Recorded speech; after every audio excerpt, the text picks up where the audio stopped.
Evening, everybody. This is the regular meeting for the Hollister Planning Commission on June 12th, 2025. The meeting is now called to order. It is exactly 6 p.m. Staff, please call roll. Vice Chair Tora De Luna. Here. Chairperson Belong. Present. Commissioner Perez. Here. And the record will show that Commissioner Mizuni is out. All right. Commissioner Perez, do you mind leading us in the pledge? I pledge allegiance to the flag of the United States of America and to the republic for which it stands, one nation, under God, indivisible, with liberty and justice for all. Thank you. Okay, we're going to move on to item number 4 on the agenda. Do we have any speakers for public input? We have no speakers. Okay, hearing none, we'll move on to item number 5. Site and Architectural Review 2024-4 for a new industrial building on 0 Shelton Drive. May we have the staff report? Yes, thank you. Could you pull up the PowerPoint, please? Could you share on the Zoom? Thanks.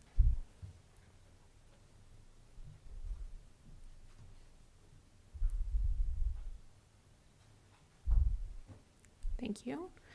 Item 5.1 is Site and Architectural Review 2024-4, filed by Joseph Ellenlick, or California Modulars. This is for the... Can you advance? Next slide.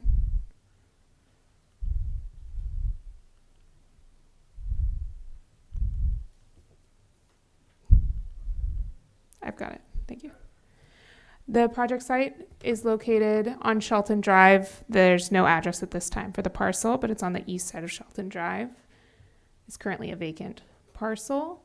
The applicant is proposing a 54,541 square foot industrial building, and the parcel is 2.8 acres.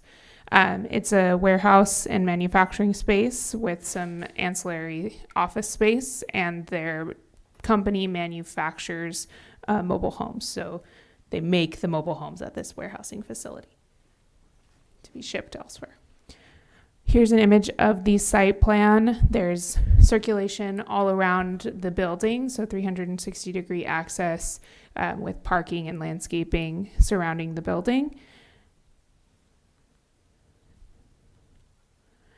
This is the front elevation that will be visible from the street, but behind landscaping area as well. It's been well articulated with multiple windows, different materials, and a split up massing to align with our general plan and other requirements in our industrial zoning district. For parking, the total required parking spaces for this site for all 3 of the different uses is 79 total required parking spaces, and there are 80 parking spaces provided. So it is meeting and exceeding by 1 our industrial parking requirements. This is the landscaping plan for the site. As you can see, there's been adequate landscaping provided throughout the parking areas, as well as a significant buffer in the front to enhance the street. We have a 35-foot landscaping setback requirement for our industrial zones. So you need 35 feet of setback, including landscaping, as well as the sidewalk. And this is meeting that requirement, as well as meeting our requirement for trees throughout the parking lot to provide shade every few parking stalls. For the California Environmental Quality Act, this site is exempt from CEQA pursuant to Class 32, which is our infill exemption. It's on a parcel less than 5 acres in size is consistent with all of our general plan and zoning requirements, and it's surrounded by development. The project overall is well designed. It'll be an attractive addition to the neighborhood and the industrial area on Shelton, and it's meeting all of our development standards for light industrial zoning district and buildings proposed within that district, and it includes significant and attractive landscaping throughout and meets all of our parking requirements. There is a proposed request for amendment to conditions. They were minor, and staff agrees to recommend the deletion of 92, 98, 102, 103, and 119. They're all duplicate conditions, so they're unnecessary. So we're recommending approval of the modified conditions.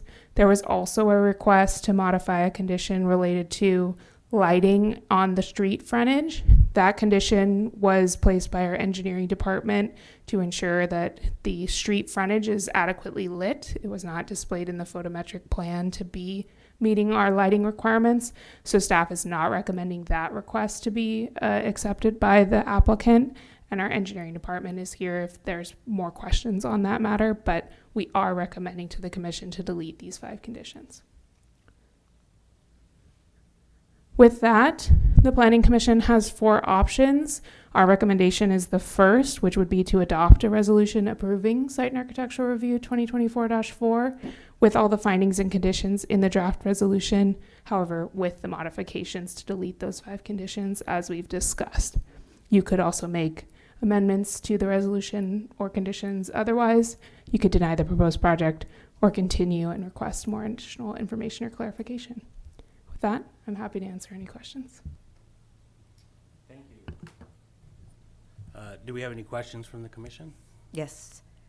Just curious if they have how many jobs that they're going to have available, since it'll be making, right, manufacturing.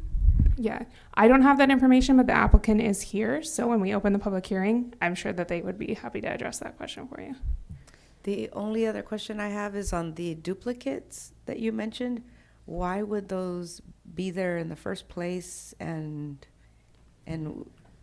just curious, like, what is that, just a standard, or was it a mistake? So it was a mistake, but what happens is all of our different divisions in the DRC submit the conditions to planning and we compile them. So it's possible that we could look at exactly what they were. My planner, who was the planner on the project, wasn't able to attend tonight. But they were likely submitted by 2 different divisions, and so they got duplicated from the standard lists. Thank you. Commissioner Perez? I don't have any questions. I just had one question. Is there going to be fencing on the property, on the perimeter? Unfortunately, I don't know that question. I would imagine that there's fencing along the perimeter, but I don't know if it encloses a yard, just because I wasn't the planner on the project, so I don't know those exact details, but the applicant might be able to answer that question. I know that the access around is required, and if it is fenced in, it'll be required to have Knox box locks so that our emergency personnel, firefighters, police officers, can unlock any gates to be able to access the building if they need to. But I don't know if it's enclosed yard. Is there a specification on what type of fencing it'll be? We don't have specific requirements for fencing materials, only that you can't have like barbed wire. Won't be able to have barbed wire. I do believe we allow chain link in our industrial zone, so it could be a chain link fence. Any outdoor storage, which I don't believe there's any proposed because it's just parking, but any outdoor storage would have to be screened. So we would definitely make sure that it's meeting our requirements, and we do have a standard condition for fencing to make sure that it meets our requirements if there is fencing. Okay, thank you. We will now open up public hearing at 6:09 p.m. Staff, do we have a presentation from the applicant on this item? The applicant is here. I don't know if you wanted to address some of the questions or speak to the project. If you could come to the podium, thank you. So basically, what is it that we're going to bring to Hollister? We're doing this operation right now in Gilroy, and we're looking to expand our business to here. We specialize in homeless shelters. We're actually building homeless shelter number 8 for the city of San Jose as we speak. Beside that, we specialize in ADUs and single family home. We build mainly out of steel, making the houses very light, so if we need to crane them into place, it's much easier. For your question, as far as jobs, we're hoping to grow for this to be the first one and then to acquire more land. But immediate for this building, about 35. Beside that, on the field, between project manager, designers, probably around 15. And that's basically it. Any question, please feel free. We're excited to come here.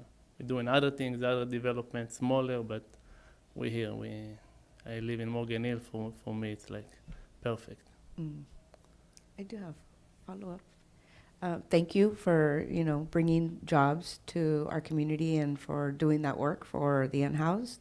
And I'm curious, what kind of jobs are they that, just so that we can... So anything that require basically to build a house, anywhere from engineering, design, manufacturing, finish carpentry, drywall. Basically, we'll finish the houses inside the facility and then drive them out. So all the support, project managers, everything that's got to do with building. And because I was thinking when you were talking about the fencing, I was thinking about that too, but you just said you build inside the warehouse and nothing outside. So the way we want to keep the building is super pretty and beautiful. This is not like a storage or anything like that. We'll have a showroom inside so clients can come and actually choose their finishes inside the building. Nice. It's basically going to be one-stop shop. You come in, you select everything you need for your house, and we'll see you in a few months and deliver your house with the finishes that you selected. So we want to keep it, as long if it's not mandatory, we will like to keep it without the fence. Thank you. And I'll just, one more thing, you don't have to do this, but just something to think about. We Yeah. always think about our community. Morgan Absolutely. Hill's similar, right? Small town. But just, think about partnering with the high school for opportunities We'd for... love to. for- That's why we want to come in and start talking with you guys. It takes a lot just to get this to this stage. So we're very busy, like building that. Alongside with that, we're doing other development already in Hollister. So we're very excited about it. Thank you. Commissioner Perez? Do you have plans, what's the reason for Hollister? Is it geographically located in You a know, good location, or? I came here and I say to me it's like I was originally I'm from Israel. I've been in the Bay Area for 11 years, so everything is new to me. And I come here and I say I didn't know there is such a beautiful city. Everything is much more, only 20 minutes from our current facility. You have much bigger space, nice people. The city was amazing to work with. You walk in and then everybody's in front of you. You go to the right, it's engineering. To the left, it's building. So it's like, imagine what we need to go to with other cities. So we come here, it's like, wow, let's stay here. So we're super excited to be here. Tell your friends to bring Yeah, business. yeah. And you walk out and is here. She's a civil engineer. I mean, it's really, it's a dream, so it's amazing. One thing I'd like the applicant to consider is when you're building your facility, think of, local businesses to help you with that. Absolutely. We have contractors that do painting, glazing, and I'm sure there's other contractors out there. Absolutely. So, just take that into consideration. I know we can't require that, but Yeah. that would be a plus as well. It's from the Holy Land to Hollister, so it's worked good together. Is there any further questions, comments? Thank you. No, hearing none. Thank you, guys. Thank you very much. We'll move on to public comments. Staff, do we have any public comments? Ann Hall with San Benito Engineering. I'll get you the form. I apologize. I am here on behalf of the applicant, and I just wanted to clarify on condition 121. I'm not asking for the condition to be changed, but I did speak with the city engineering earlier today, and I won't speak for them, but I just want to clarify that there was a communication issue during the review process. We did not include the existing streetlight that is directly across the street in the photometrics. And I believe this condition, if we can meet the photometrics and meet city standards with on-site lighting, we're not required to add a streetlight if we can show we meet it. That's my understanding. I just want to clarify it. Like I said, I won't speak for him. He can give you his interpretation. But the condition says to install a streetlight, which can be a big process, but it's also directly across the street from an existing streetlight. And we can certainly beef up the on-site lighting to deal with this. So, thank you. Thank you. Thank you. Mhm.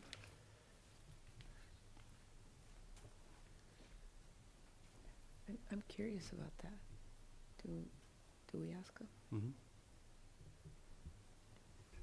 We can address it after the public hearing if the commission would like us to, yes. Is there any further public comments? None online? No more speakers. Okay, we'll close public comment at 6:15. And you had a question for staff? Yep, on the lighting, can you just clarify for us if it is a requirement for the street light to be, I'm assuming, on their sidewalk, right? But there's already an existing one across the street? I'm going to ask Marco Martinez, our associate engineer, who's here tonight, if he could address that, because that's coming from engineering. Good evening, Commission.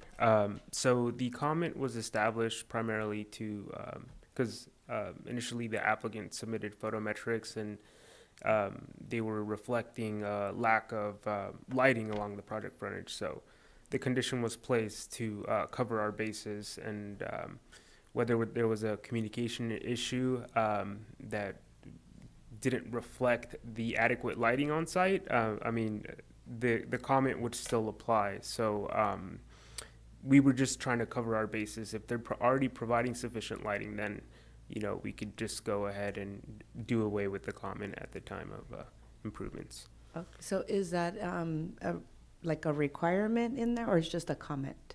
No, it's a general condition. It for is a condition. for the project to provide enough or sufficient lighting along the project frontage. But you would be okay if they had sufficient lighting? Right. Okay. If their calculations show that there is sufficient lighting, then we would do away with the comment. Okay, so procedurally, how does that work here? Like if we were to, do we have to amend, I don't know, I'm looking for whoever would know. Like, is that just something you all do? That you just, oh, it's no longer necessary if they had sufficient lighting? Right. Or do we have to approve it in? No, Okay. I don't think that you guys would have to approve. I mean, I would recommend that you do make sure the condition is clear, Okay. that they That's what I'm only wondering have to about. install the light if the and I If don't they know don't have sufficient lighting themselves? Yeah, and Okay, and the way it's drafted, Condition 121, I don't know if we could pull it up on the screen, but it's also online in the agendas in the resolution.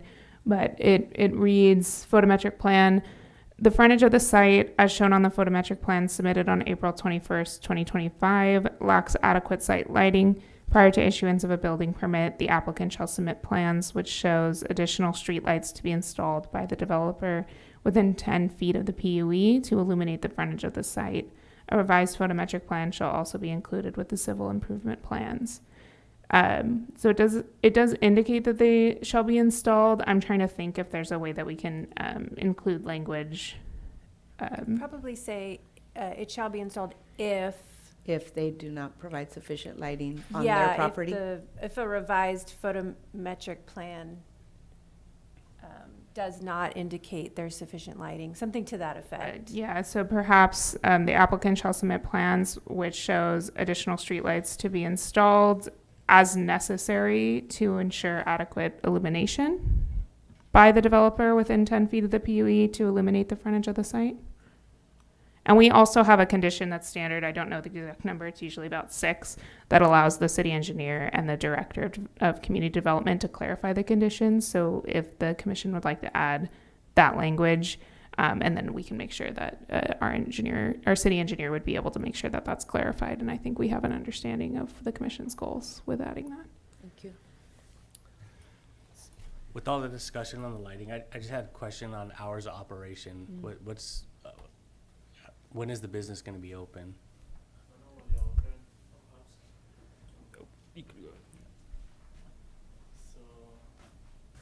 The way we work now, we start at 7 in the morning up to 4:30. Sometimes we get deliveries later, but for the most part, that's the business hours.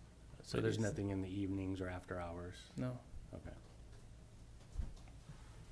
Thank you. Any further questions? Discussions? The only thing with the lighting, even if it is during business hours, I'm just thinking, you know, because that area is dark and Mhm. out, you know. Just for thinking future, right, we do want sufficient lighting Mhm. regardless. So, yeah, that's it.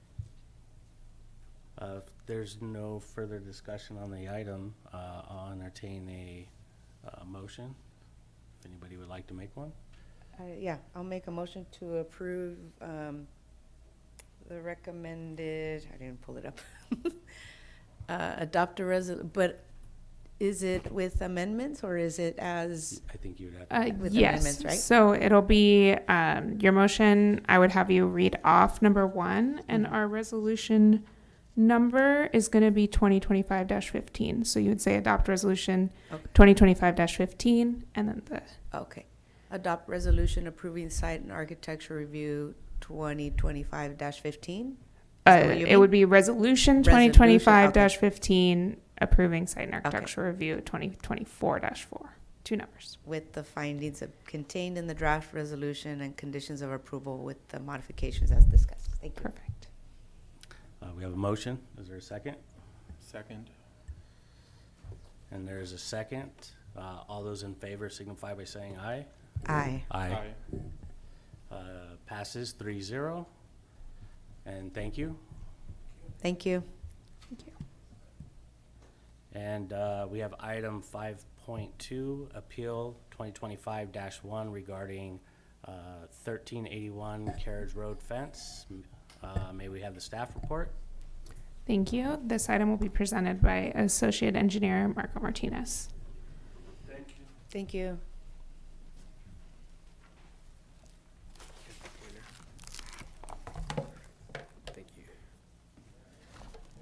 Good evening once again.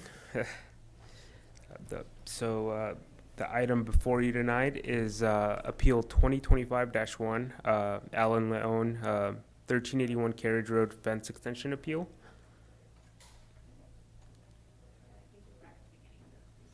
Oh, am I?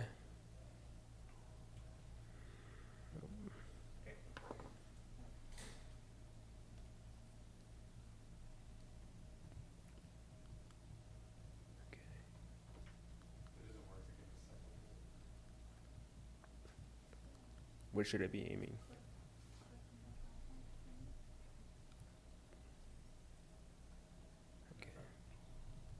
Okay, it works.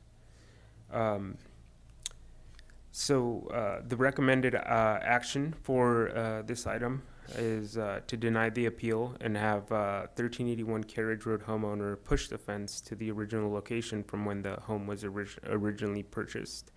The appeal is exempt from CEQA.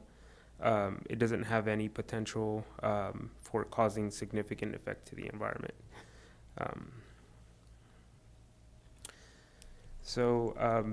At March 2027,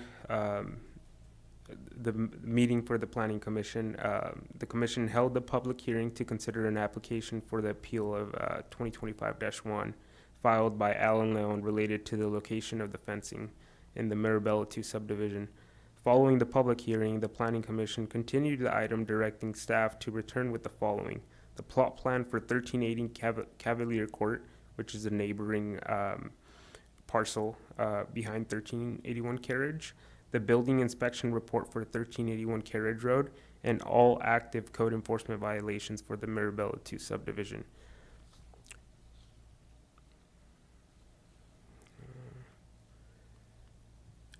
So figure 1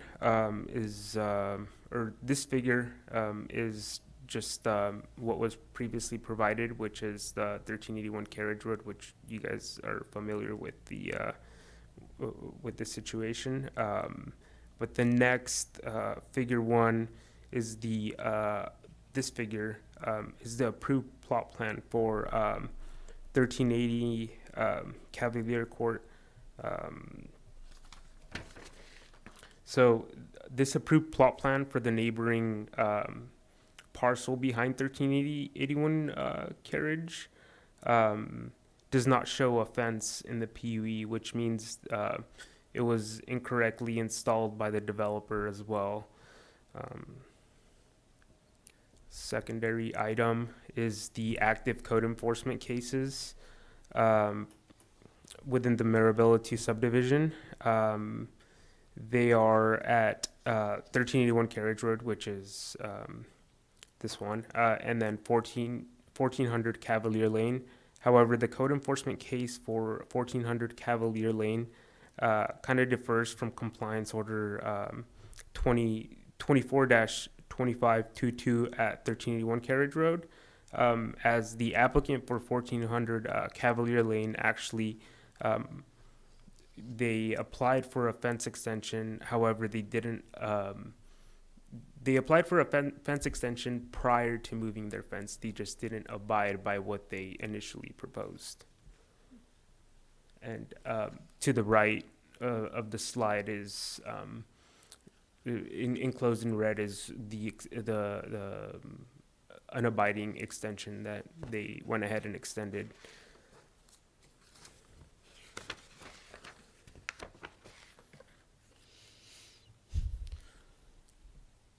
So on September 11, 2024, the homeowner for 1400 Cavalier Lane submitted a fence extension application proposing no extension along the side yard fence, rather extending their fence 5 feet south, as shown in the exhibit.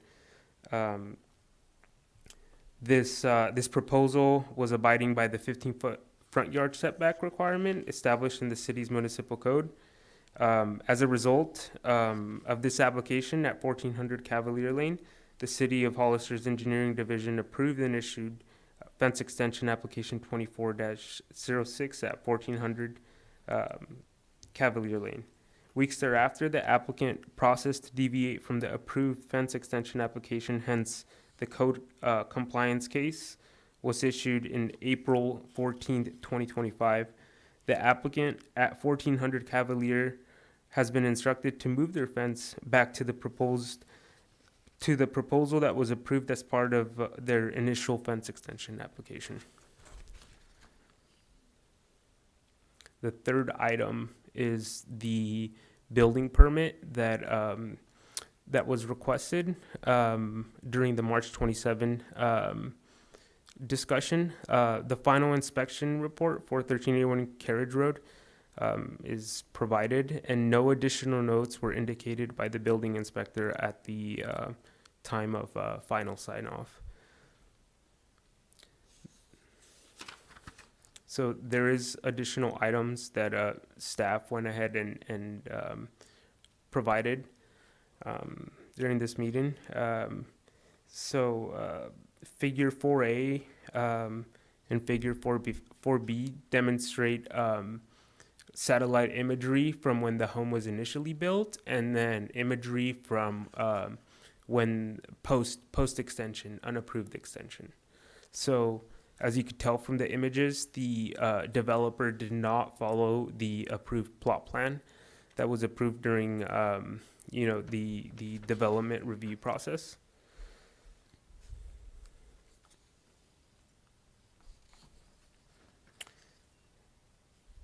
So additional items that are on the staff report, city staff was able to retrieve all of the plot plans records for the corner lots within the Marabella 2 subdivision. All 31 approved plot plans that are attached to the staff report. None were approved with fences in the 10-foot PUE, which means the developer incorrectly installed the fence at multiple corner lots within the entire subdivision.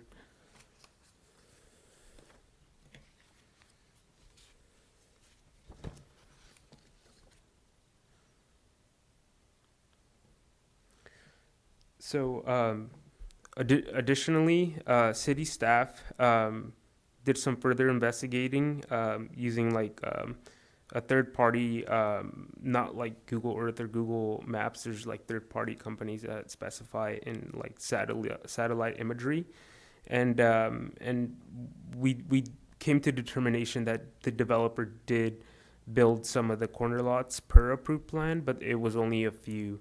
The city should have caught this deviation at the time of construction, and it acknowledges its inability to correct the mistakes from the past.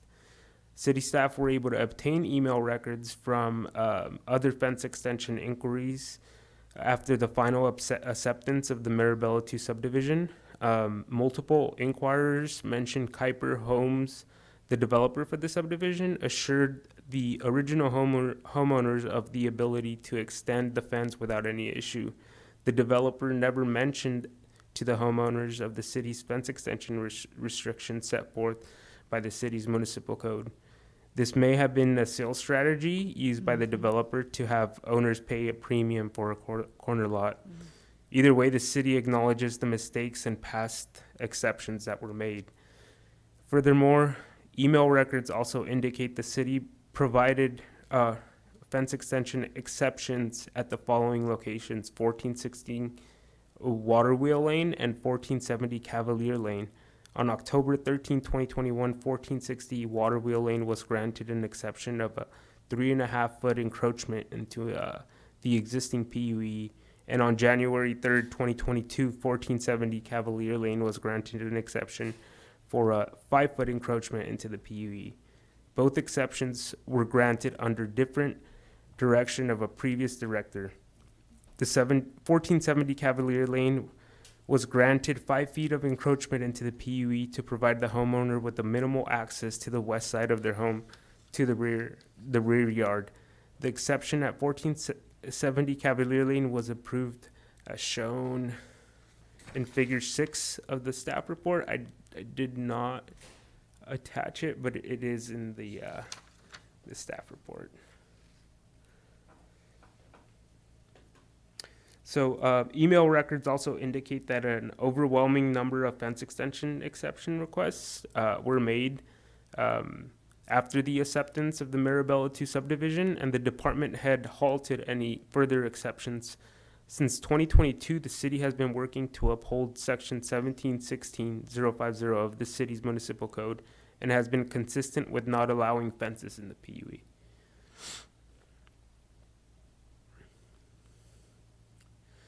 So, in terms of staff recommendation, staff have reviewed the applicant's request for the placement of the rear yard fence at lot 91 of the Marabella 2 subdivision within the 10-foot street side setback of the lots within the established easement, and have determined that the placement of the fence on the property line would create a potential safety hazards and is inconsistent with the dedicated the PUE dedicated on the subdivision properties. Staff have also conducted additional research and determined the developer deviated from the approved plot plans, thus wrongfully installing a fence that did not abide by the city's municipal code. Based on email records and the subdivision's approved plot plans, staff did their due diligence to uphold section 1716.050 of the city's municipal code upon plot plan review. The historical satellite imagery for 1381 Carriage Road clearly indicates the developer deviated from the approved plot plans. The city acknowledges the fence was installed incorrectly by the developer, and the deviation should have been rectified before the building permit sign-off. But there should be no perpetuation of a violation of the city's municipal code. Staff recommend the Planning Commission deny the appeal and require the homeowner of 1381 Carriage Road to return the fence to the original location at the time the home was built in 2021. This recommendation will allow Mr. Leon to keep the side access path to the backyard that came as a premium with the purchase of the home.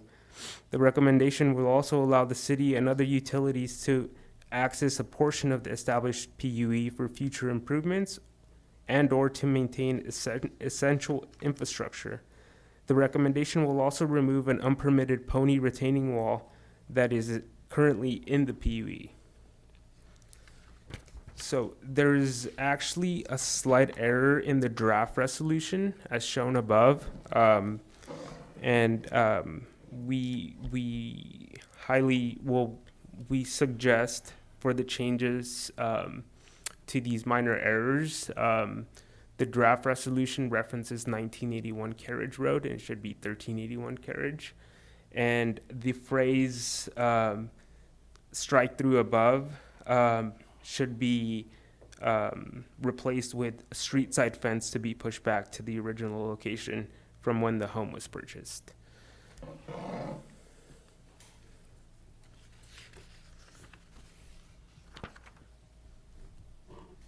So in terms of commission options, so the Planning Commission has the following options regarding the appeal: adopt the resolution denying Appeal 2025-1 based on the findings contained in the draft resolution, and require the applicant to push back the fence to the original location from when the home was purchased. Adopt the resolution, or adopt the appeal and reversing the determination of staff based on the findings established by the commission. Continue the item and request additional information or clarification from the staff. Thank you. Do we have any questions from fellow commissioners? Yeah, I appreciate the follow-up and the review and acknowledgement that there was mistakes made, which match what the applicant was telling us last time, right? That the developers didn't follow, and you validated that. Yeah. Right. So I appreciate that, us doing that, and I think we need to make it right. And do we still work with that developer in town? Do we know? They don't have a current subdivision under construction, but they do have a subdivision that they're working on. That's kind of an extension of this subdivision, but it's multifamily. So they're working on hopefully ramping up construction. So Is it near? It's actually just directly to the west of this project, and it extends Carriage to the west and connects down to Buena Vista. I mean, like, I feel upset, angry, disappointed that the developer did this. All of us are here to protect the city of Hollister and, look out for the community. So I think a conversation needs to be had with that developer immediately. For that developer to, and I don't know who that would be, but for that developer to acknowledge their mistake, one, and I look to the commission for other ideas on how to make it right, and for the future, if they are working on a development for our city and it sounds like you all are diligent in reviewing, but now you know that, well, wait, let's make sure that these plans match and that what they say they're going to do matches, right? And I think it's shameful that they would use sales tactics, right, to tell their applicants, hey, yeah, buy this corner lot. And I don't know that that's what happened, but if that's what they did, that is shameful of them. And they should rectify that in a way that it benefits the community, because I think that's horrible.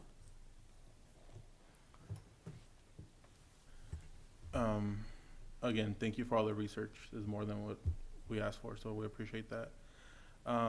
But there's always a reason, right, they did this, right? I'm looking at the plot plans, and a lot of the corner lots would have had the fence touching the house, right?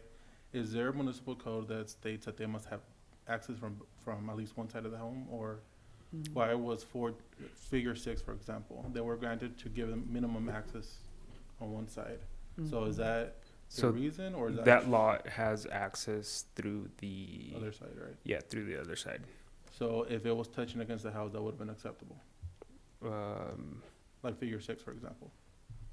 No, I mean, for instance, if they did not have access through the other side, is that your question? Is there anything in our municipal code that says that they need to have access to the? I think Possibly. I don't want to say for sure. That would be more like I would say like maybe like a fire code, perhaps. Maybe we could confirm that. I think that would be good, especially for future developments, to know if that is in the code or if it's just a safety. Right. I just pulled figure 6 just to make sure I understood the question. Is the question regarding like a side yard access? Yeah, so you see, I believe the dotted line, the vertical dotted line, I believe that is where the fence was supposed to go. Is that it, or That's the PUE itself. POE? Okay.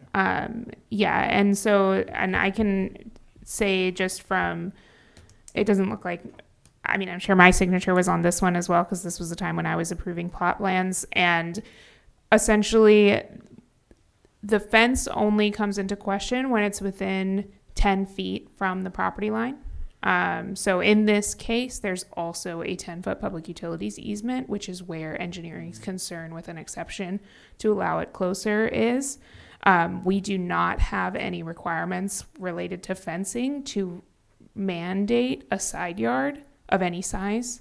And so technically you could have a 1-foot side yard under our code. We don't have any minimum or maximum distance required between a side of a house and a fence. We only have setbacks to the physical building, and then on these corner or street side fences, we have a setback to a fence regulation. So we're looking at it within that 10-foot setback. But in between, we don't have a minimum in our current code. I see. And I didn't see a line item for fence on the inspection lists. What would it be under? So that's a question that we've had, especially as this has come up. Single-family homes are inspected by our building department.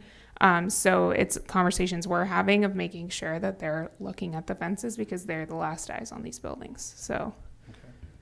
And the reason I asked about if there's a reason to approve exceptions is because when I received my home from a developer too, they made the developer install the gate on the other side of the house. I don't have a corner lot, but it's because the AC unit was obstructing the other side that had the gate. So that was the reason they told them to install a second gate on the other side. So I'm wondering if there's other parameters that affect the decision to approve exemptions. yeah, and Marco might be able to speak to it more, but typically when we're looking at an exception, we're looking at specifically the case. Yeah. I would even say in looking at these future developments, right, that because this is something that maybe is being overlooked of, can you request from the developer, since it's not in the code, but can we request from the developer X amount of feet? It would depend upon the application. Perhaps if it was a planned development type situation where they were requesting specific standards for their project, different lot sizes, different setbacks, then you would talk fencing as well, and you could talk about that. Otherwise, you're going to be subject to our ordinance, and anytime that it's silent, like we do have a lot of our subdivisions, most of the single-family subdivisions you've seen in the last 10, 15 years are planned developments, and so they have special setbacks for smaller lots or whatever it might be, but they were silent on fencing, and so fencing does come in to be an issue, and so it's something that we want to make sure we're thinking about when we see these new projects, for sure. It's something your staff's thinking about too. Thank you. And then are these the ones that thank you, whoever printed. Yes, these are the ones provided, and then we emailed to all the commission per your request. So I received these and from the original pictures of showing, the fencing, and I went and drove by the neighborhood just to see what else was, and thank you. There's only 2 that got citations, right? That you're aware of. Correct. Okay, and I don't want us to continue. I mean, who are we? I don't know. I don't want us to continue to ding people for something that the developers did. Yeah. I think that's not right. Are any of the citations part of those 31 lots that were not built to the plan, or? Yeah. No. So actually, the one other citation, their lot was actually built per approved plot plan, but the owner decided to apply for a fence extension application and additionally add it onto it. Yeah. But still, I think when you drive, I went and I even walked, got off, tried to understand the safety, and I didn't see a safety concern, honestly. But, and the fence is beautiful, and other people's fences are beautiful, and I don't want us to go out there and penalize people, but I saw different things that I was like, oh, that's nice, and oh my gosh, and hopefully they don't get in trouble. And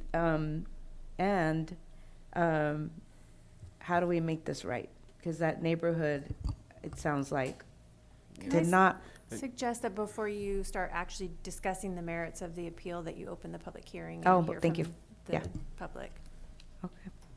Then we're done here? When you're done with With your questions. questions. Yeah. So is there any further questions for staff? Nope. No, just thank you. Thank you. So I will open up the public hearing now at 6:45. Staff, do we have a presentation from the appellate on this item?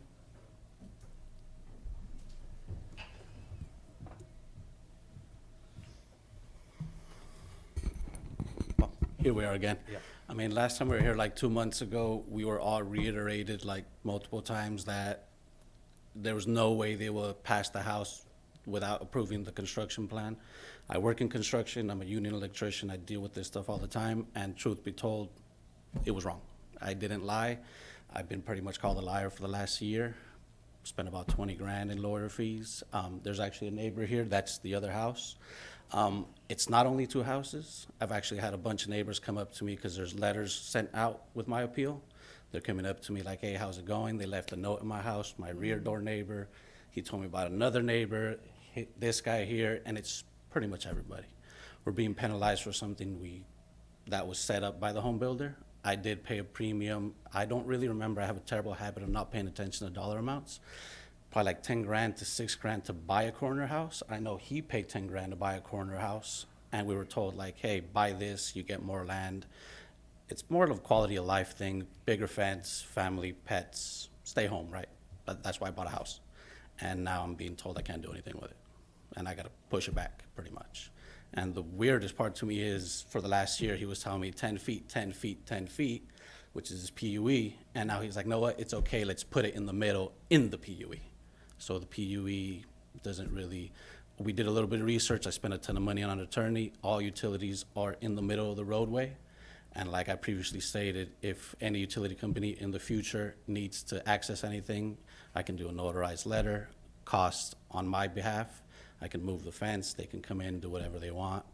That's part of having what I want, right? I'll take that into my pocket and make it happen just to be able to get this approved and not have to backtrack. But that's pretty much it. Thank you. Any questions for the applicant? yes. What kind of letters are they sending to the neighbors? And who's No, sending them? The little flyer that says like Alan Dion, Oh. 1381 is Like- appealing, blah, Okay, blah, okay. blah. Yeah, Oh, no, in your favor? well, letting them know that. Letting I'm- them know, okay. I'm I thought here. it was a city sending. No. Safety warnings, okay, no, No, okay. And yeah, I did drive around and it's the neighborhood. And so are we gonna ding the whole neighborhood? No, we should not. So, what is your thoughts on the recommendation of in the middle?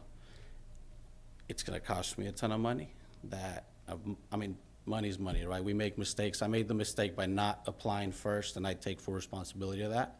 But now I don't understand the 10 feet, but now you're in the middle, so you're still in there, so what's the difference? If we didn't take it to this point, he wanted the fence in my living room last time. He wanted it all the way in, so I don't agree with that recommendation. And the neighbors here, not to put them on the spot, but they're the ones referenced On the in other the photograph, citation? yes. Okay. Okay. Commissioner Press? Just to be clear, the neighbors are in the pictures, starting in figure, do we have pictures of their? Yeah, they're 1400 Cavalier Lane. 1400.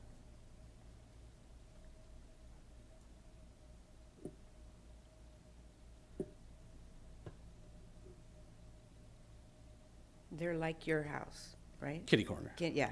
The neighbor right behind me, actually, he got flagged by this gentleman here too. And he came down to City Hall and they were like, sorry, he's like, I've never touched my fence ever. And I guess he was apologized to and said, oh, we made a mistake, you're fine. Oh, So he wasn't too happy about that either. recently? Yeah, we just talked yesterday. Recently he got flagged. Yes. Okay.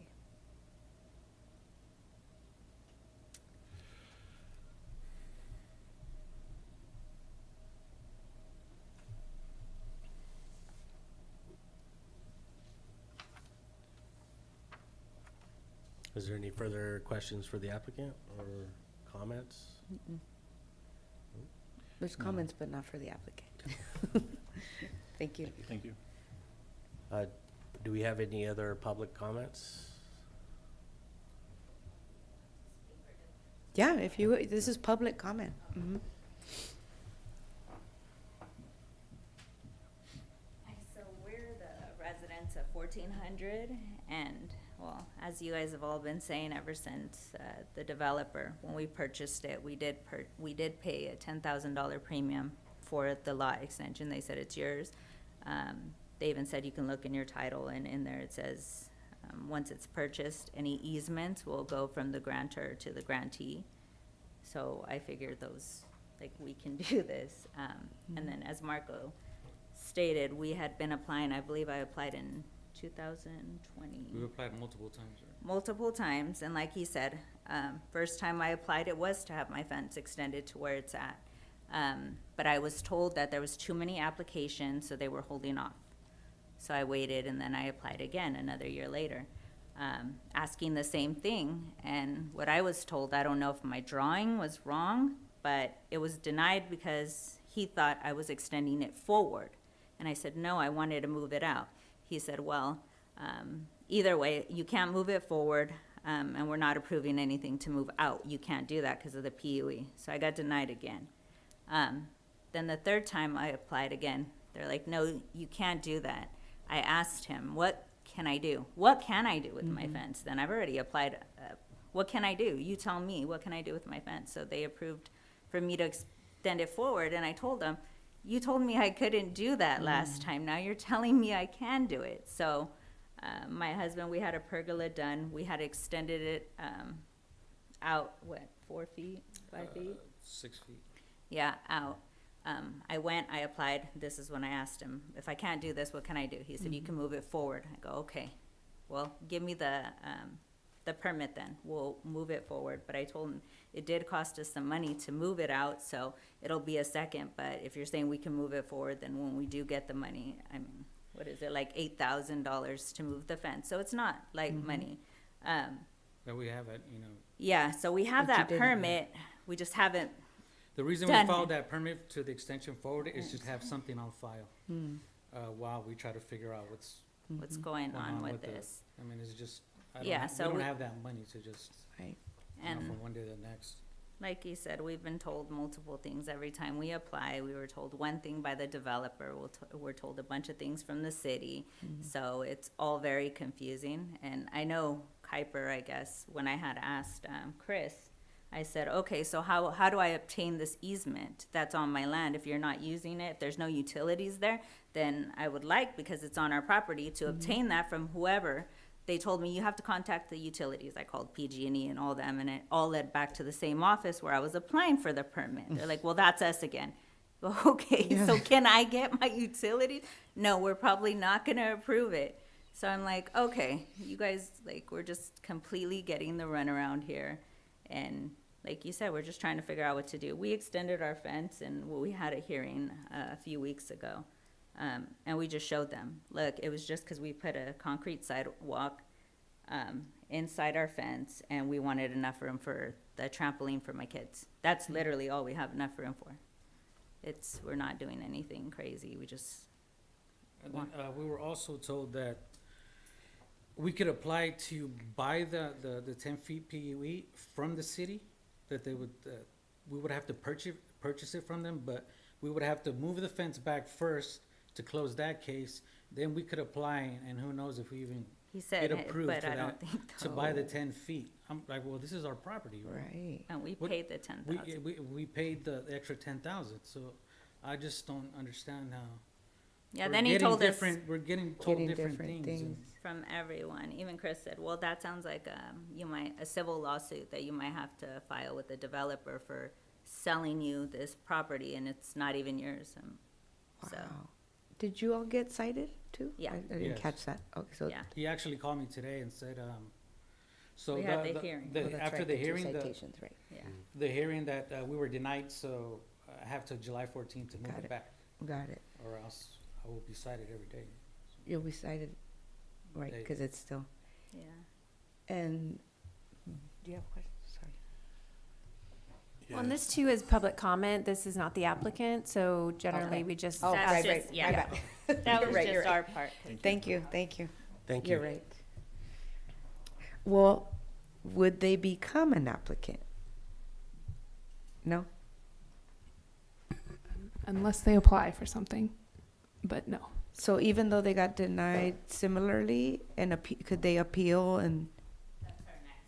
So they would show up here at eventually? If there's an application for an appeal to the planning commission, then yes, there would be Okay. an application before the planning commission. However, that is not the case. Got it. Thank you. Is there any more public comment online? No? Okay, we'll close public comment at 6:56. And, so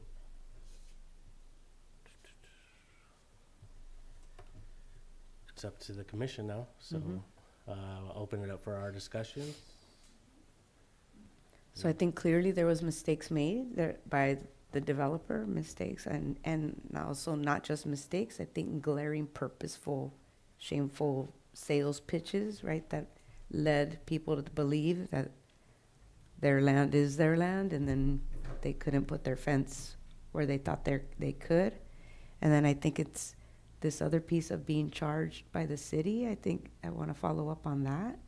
Like, who said that? Why'd they say that? Is that legal? Is that what we do? So several concerns, but I think for this specific appeal, I think, let's see, I think I wanna, well, I'm not making a recommendation. I want us to talk first, but I do think that this was wrong the way it happened. And there's others that I think could potentially, we could probably have this whole room filled of this scenario. Yeah, what gets me, it's also the mixed messaging in all aspects in every single process, right? We have to take it for, just what we're hearing, but I'm hearing mixed messaging from the developer, from the city while trying to follow the process, and, other applicants, and also regarding just the fact that this was inherited by the current leadership of the city. So I do acknowledge that. And yeah, and whatever we do is gonna, set the precedent, but it just doesn't, I don't know what other piece of information we would need to help us decide, but this was not what I expected, to be honest. I know we requested these items and appreciate the research, but it just goes to show how, there's nobody here is the source of the problem, right? They Right. inherited all this, so I Right. just don't know. We have to make it right. And I actually, I didn't want it to be true, but that's what I suspected. When they were explaining, and I was like, wait, could it just be his house? Could it be other houses? It's the whole neighborhood. And so that's not right. I think we are tasked with figuring out what to do with Mr. Leon. And yes, it will impact the neighborhood, but I think it could impact in a good way.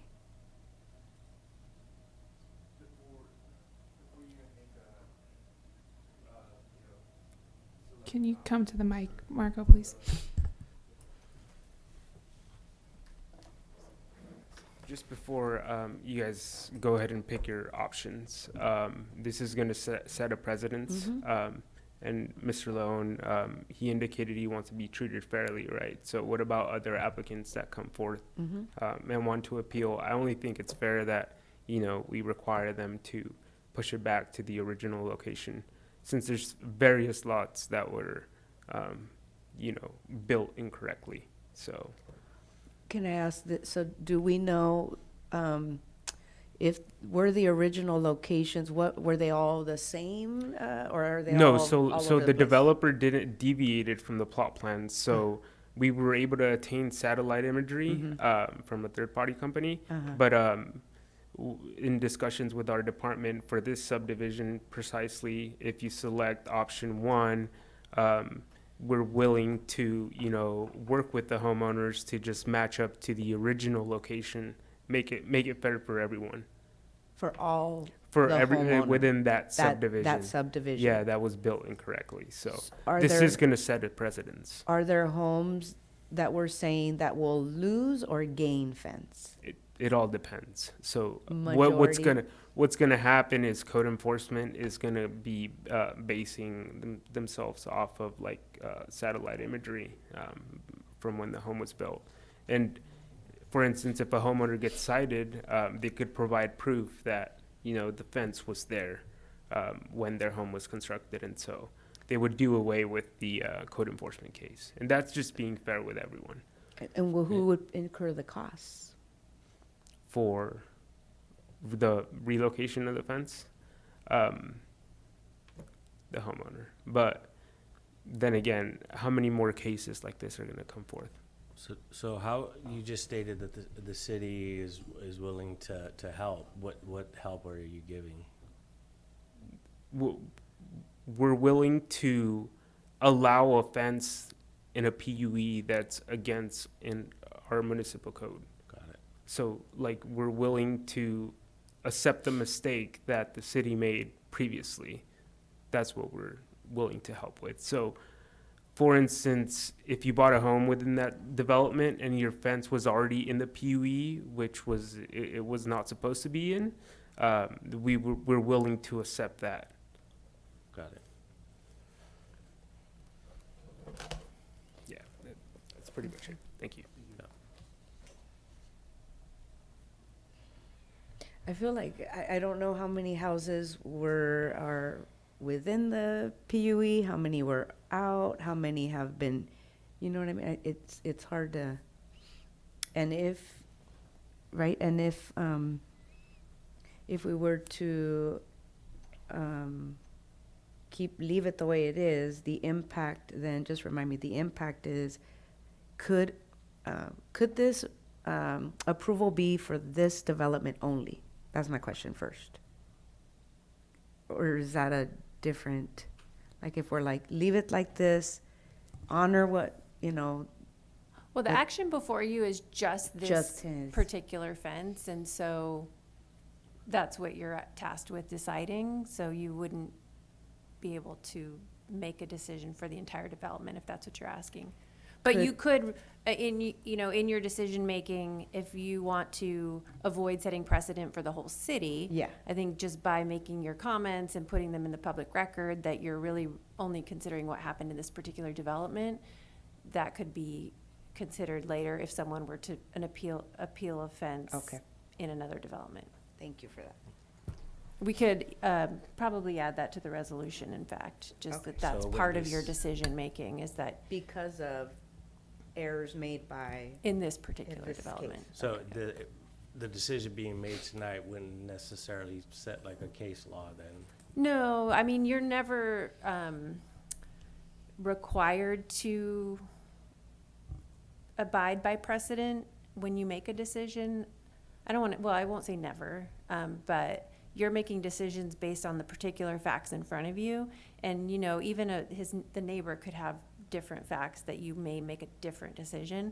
It's just informative if someone, you know, and the next person, the neighbor, comes and appeals and they said, well, you did it for the other guy. You're really going to have to distinguish that particular situation from this one. If Yeah, that because makes my sense. concern is just opening up the floodgates. If we allow it, then we're basically telling everybody they can do it. Yeah, but if you're making this decision because this was not right, then maybe that's the right decision for all the situations. But again, it will depend on what the facts are for each of those separate appeals. I feel like it was not right. I feel like this was not the applicant's fault, right? Of the fencing and how, and I agree with you, like, it's been a lot of miscommunication, it's not clear, and so, you know, I'm leaning on, Yeah, just want to say one more thing. yeah, go ahead. It's a really hard use case to implement code enforcement, right?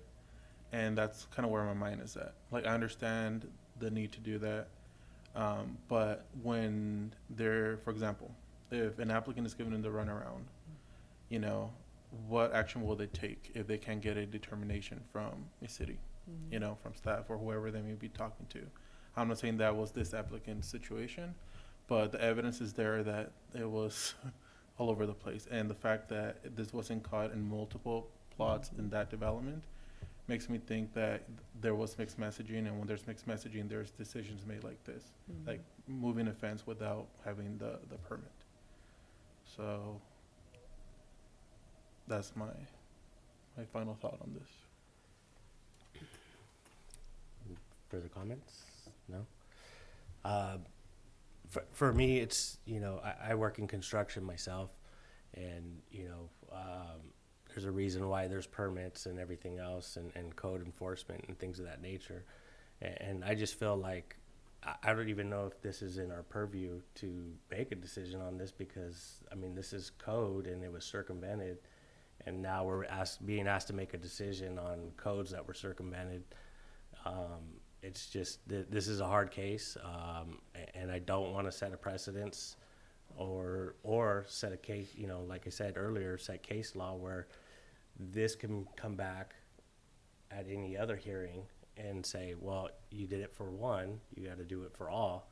So I just want to be clear on if we do adopt a resolution today, that we are just adopting it for this one property. We make that clear that this isn't going to open up the floodgates for everybody else.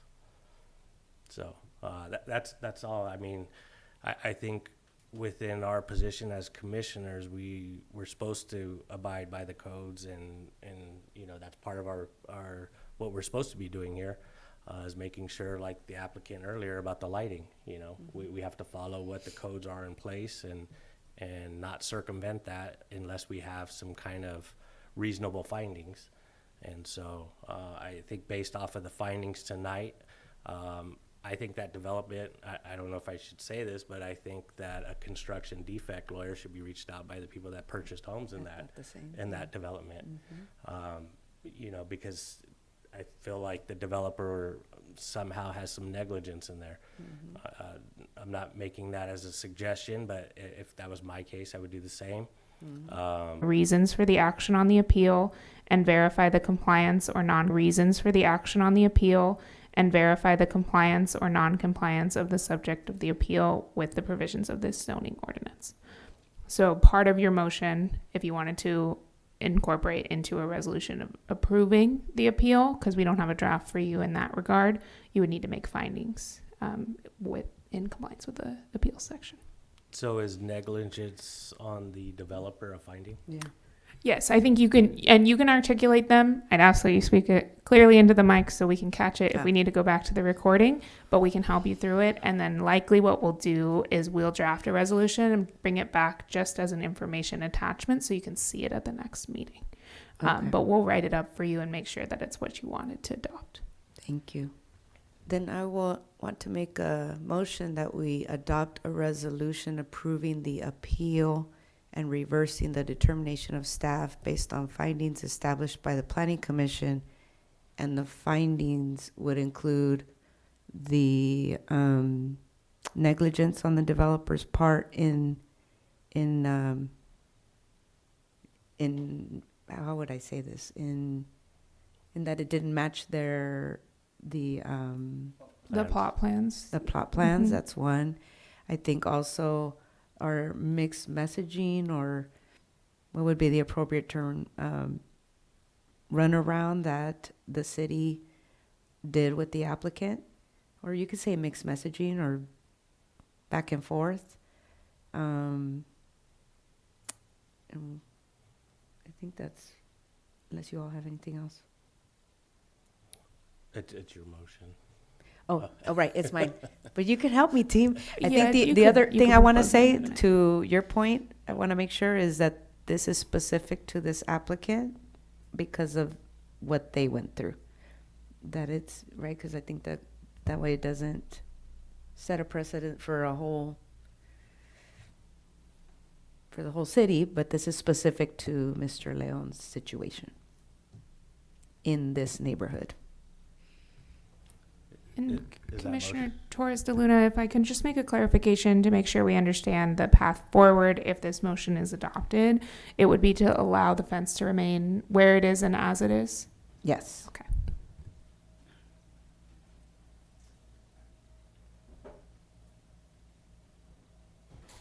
Before I ask for a second on your motion, the way your motion is being presented now, I would abstain from your motion.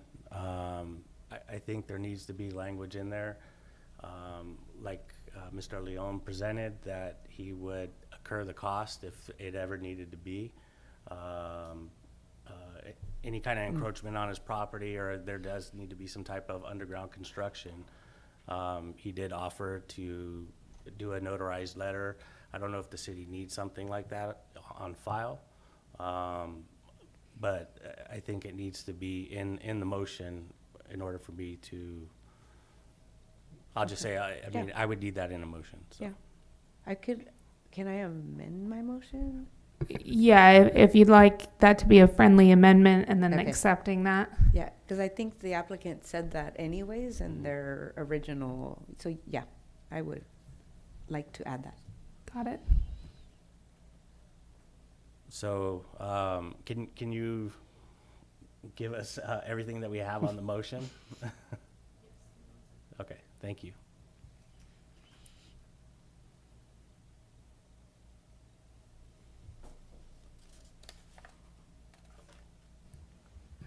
So we have a motion by Commissioner Torres de Luna to adopt Resolution 2025-16, which would be to approve Appeal 2025-1 with findings to allow the fence to remain as it exists today, based on the fact that there was negligence by the developer who did not construct the fence in the location that was on the original plot plans, and that there was mixed messaging provided between the applicant and the city throughout the process, and that this appeal is specific to this applicant's situation at this property, and there would be a finding as well that it's acknowledged that the applicant would incur any costs for future encroachment or need of use of the PUE. If I could just request that you strike the word negligence, because that does have a legal meaning, and just say that that it wasn't constructed pursuant to the plot plan. Pursuant to the plot, that's fine, yeah. Thank you. I have one more question, and it may not be in this, but I want to say it because it's related. How do we recommend or ensure or find out that there isn't going to be more citations in that neighborhood because of this finding? Now we are all knowing. Well, that in a way is saying that you're setting precedent. Oh, So, okay. I mean, Yeah, I don't know that there is a way. Our code enforcement and your staff are subject to the codes that we have in place. And the citations were provided because there were fences that were moved closer than 10 feet to the property line. Mm-hmm. And that is a violation of the ordinance unless there's an approved fence extension. So the code enforcement, we typically operate on a reactive basis, but their job is to cite the code when they find a violation. Just really quick, because earlier I thought I heard you say something about being, or unless I heard wrong, I thought you said something about being willing to, for all of those homes to go back to their original if they were moved. Did I hear wrong? I think which is if they were built, that if they deviated from the plot plan, should leave it as is, if it hasn't been For the neighborhood. in the neighborhood, I believe. That's what I understand. That's what I heard too. Not that if they moved it subsequently, Right. you know, Okay. it's just like if they haven't moved it and it still is per how they received it, leave it. And not be cited. I don't know about that. That's what I'm getting at. Okay. And that would be, like Eva was explaining, is outside of your purview. Okay. So the staff has to, Do their job, yeah. yeah. Got it. Okay. Just thought I'd ask. So are you okay with your motion? Okay, so we have a motion on the floor. Second, We have a motion and a second. Do you want a roll call vote on this, or is, It's probably a good idea. okay. Staff, will you conduct roll call vote? Yes. Commissioner Torres de Luna, Yes. Chair Belong, Aye. and Commissioner Perez. aye. Motion carries 3-0. Thank you.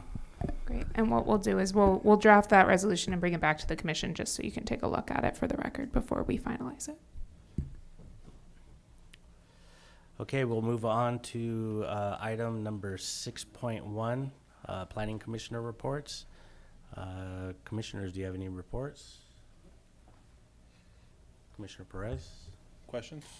You could have questions, just general questions on any of the items? That you've already considered, or? Just if this is time to ask maybe potential items for next time. Oh, yeah. I have a question, if it's, well, it might be related to that, but you let me know. Is that common to reference municipal code during sales or developers? Is this the first time this is encountered? I'm not sure how much I can respond, but I would say, yes, it's common. Oh, okay, Ooh, okay. good to know.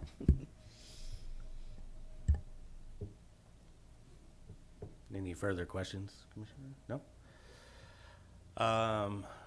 So on my end, I've been thinking about this. I've been a planning commissioner in other cities.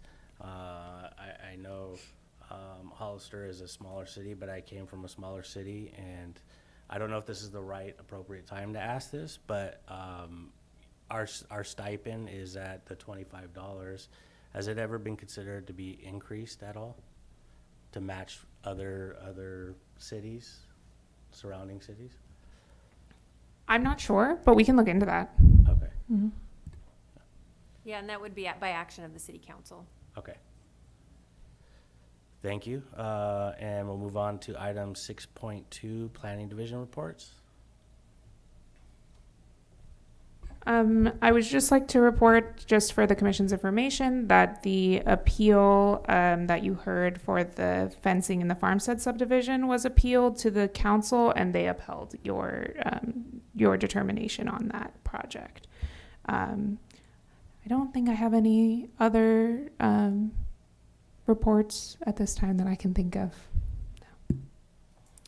Okay, that'll leave us with one thing to do. Is there a motion to adjourn? So moved. We have a motion and Second. a second. So we will call this meeting adjourned at 7:19 p.m. Thank you, everybody. Thank you.